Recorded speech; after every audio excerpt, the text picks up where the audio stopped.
Mahigit sa 20 Chinese businessmen sa Quiapo, inimbitahan ng Bureau of Immigration upang matiyak kung sinusunod nila ang tamang proseso sa pananatili at pagnenegosyo sa bansa. Para sa detalye, balitaan mo kami, Noel Perfecto.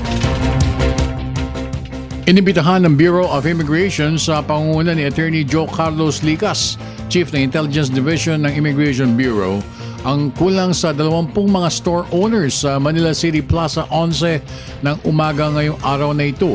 Ibig tiyakin ng mga kinaukulan ng mga dayuhang mangangalakal na ito na pawang mga inchik ay sumilalim sa iligal na proseso ng pagpasok sa Pilipinas. Ayon na rin kay Attorney Licas, ididiretso mga ito sa immigrations oras na sumailalim sa verification of documents tulad ng birth certificate at valid ID para sa mga Chinoy at verified forms naman para sa mga foreign traders.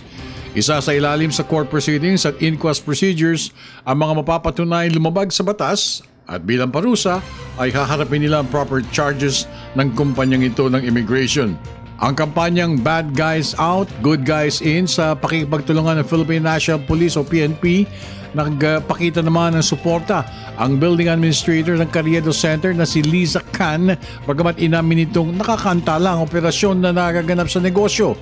Hindi tayo pwede magkanlong nila ng mga illegal na dagdag pa ni Can. Ito po ay the ongoing program and policy ng Bureau of Immigration against bad guys. This is in pursuance to the Commissioner's program of Bad Guys Out, Good Guys In.